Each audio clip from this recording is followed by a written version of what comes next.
Oh, YouTube or internet or space dimensional beings, whoever may find this video, welcome. I'm Taylor. I'm recording this on August 18th, 2021, and this is my weekly comic book review. It's sort of a light week for me.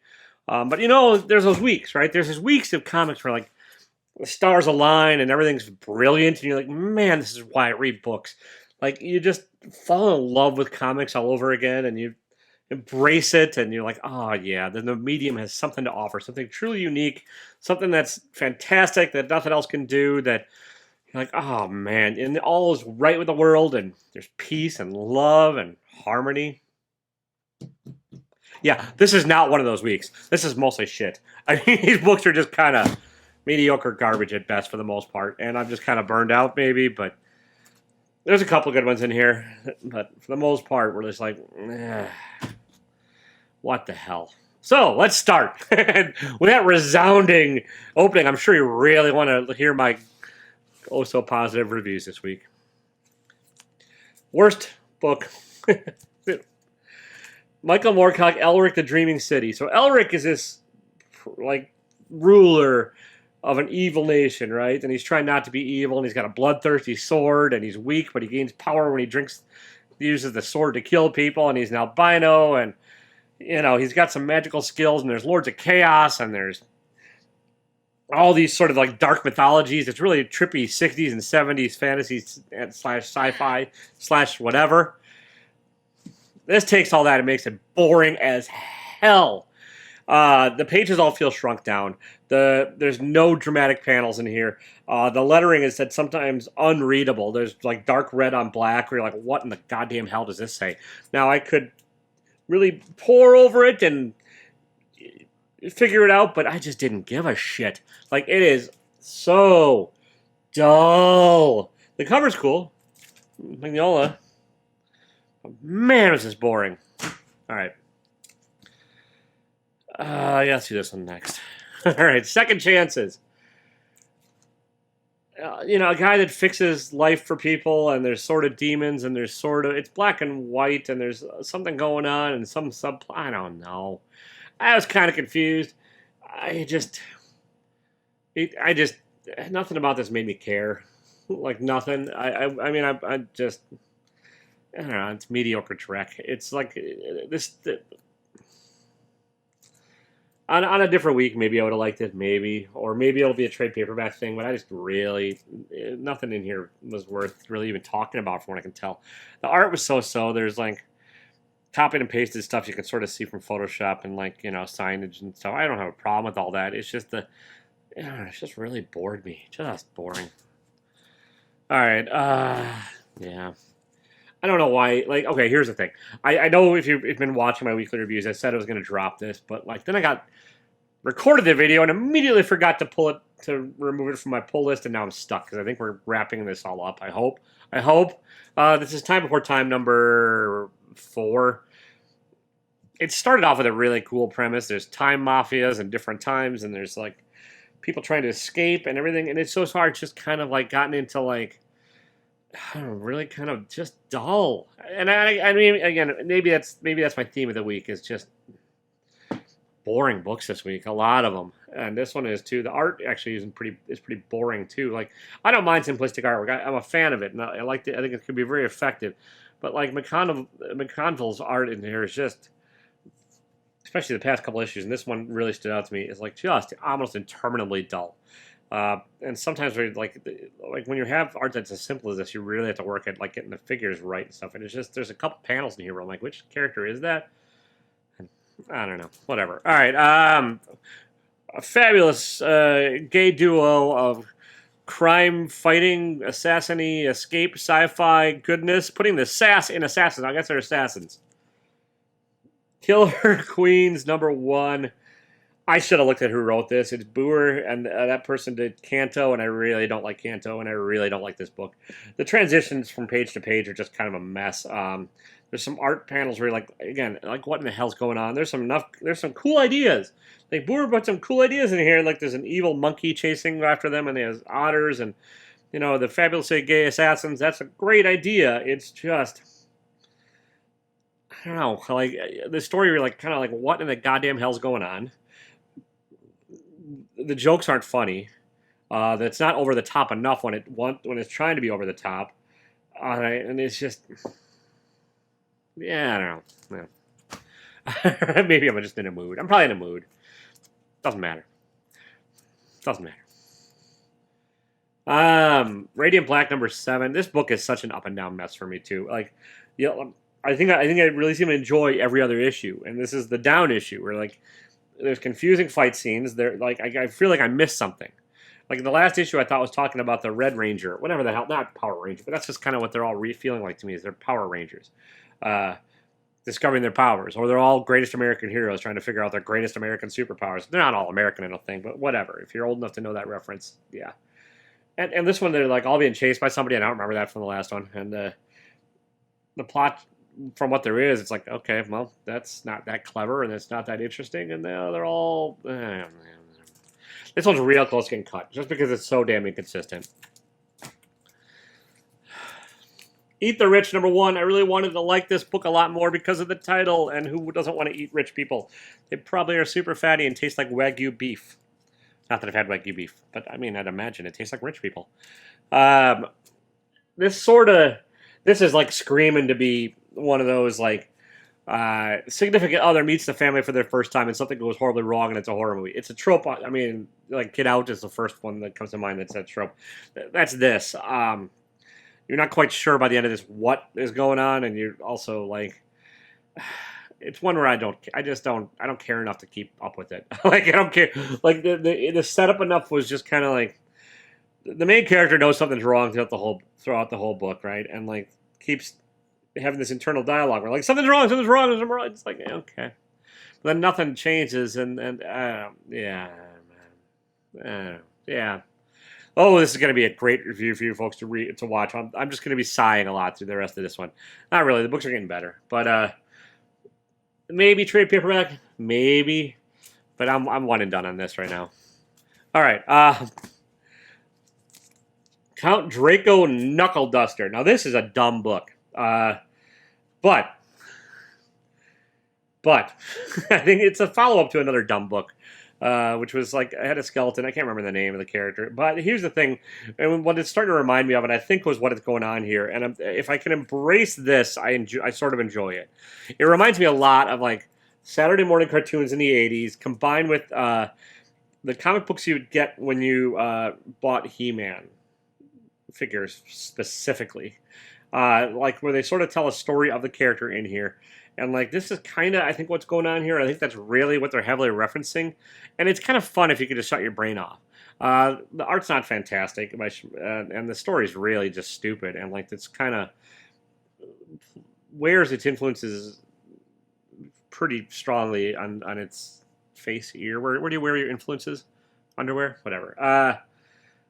Yeah, I mean it's dumb. It's dumb. The covers are cool. The character designs are cool, and I know that Peter Garral started off with these as like bootleg toy characters, and so it's all kind of making sense.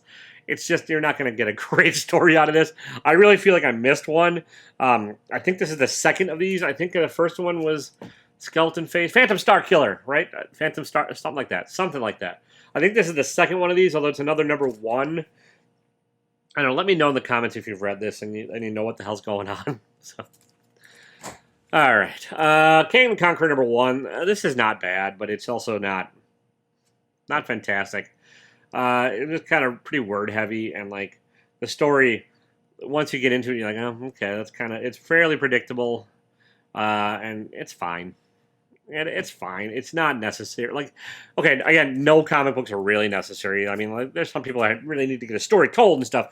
But like when you're in part of the Marvel machine, it's not necessary. But this feels like a Marvel machine kind of book, you know? Like oh, they're making a Kang story because Kang's gonna be the villain. Like, there's never been I think the idea of telling stories from a villain's point of view is fantastic. I think it could be great. This isn't. This is fine. All right, Nocturna #6. This is the wrap up to the first story arc, mostly. Tony Daniel's art feels really rushed in this one, and maybe I'm nuts, but it just feels like deadlines started to catch up with them. I hope they take a break between this one and 7 just to to give a breather so the art can get back to like the kind of greatness it was in the first couple. Um, and this story, such as it is, it's like, yeah, I get what Scott Snyder's doing, and I get the wrap up. It's just kind of, yeah, you get a little bit of Mad Max, a little bit of Beyond, the Beyond Thunderdome, mixed with some horror, mixed with like the lights went out and the characters realizing everything's gonna change. It's just kind of, yeah, it's all right. It's fine. Plus 6.5. Black Hammer Visions. This is probably my least favorite Black Hammer Visions. It's still an interesting enough one. It's an anthology series set in the world of Black Hammer, and this is Cecil Castellucci is writing. I don't know what else they've written. And the art by Melissa Duffy. The art's kind of sort of Chris Samney-ish a little bit, but not quite. The proportion is a little wonky in the art sometimes. And the character knows they're in a story in this, and it's like an interesting enough idea. It's just kind of, it lost me a bit in the execution, where the main character is like wants to be a main character. Well, the main character of this comic wants to be a main character in the comic universe as a comic. Meta, fourth wall breaking the entire damn time. But it's just kind of, it's okay. It's just not fantastic. It's my least favorite Black Hammer Visions. I'm still gonna keep up with it because it'll be a different creative team next week, and I really like Jeff Lemire's Black Hammer World. And I really didn't even I didn't hate this one. I just like it's not the strongest in the series. It's better than better than everything else I've read this week so far. But it's still not great. I like the cover. I wish it was actual foil, and I don't normally give a shit about foil covers, but this one it feels like I should be foil. Not the good foil, like the crappy 90s foil. Maybe hologrammy. Marjorie Finnegan, Temporal Criminal number 4 of 8. Okay. I just had to shut my brain off. It's Garth Ennis being Garth Ennis and being stupid. And like, if you can enjoy that for what it is, and if you enjoy Garth Ennis, you're going to enjoy this book. My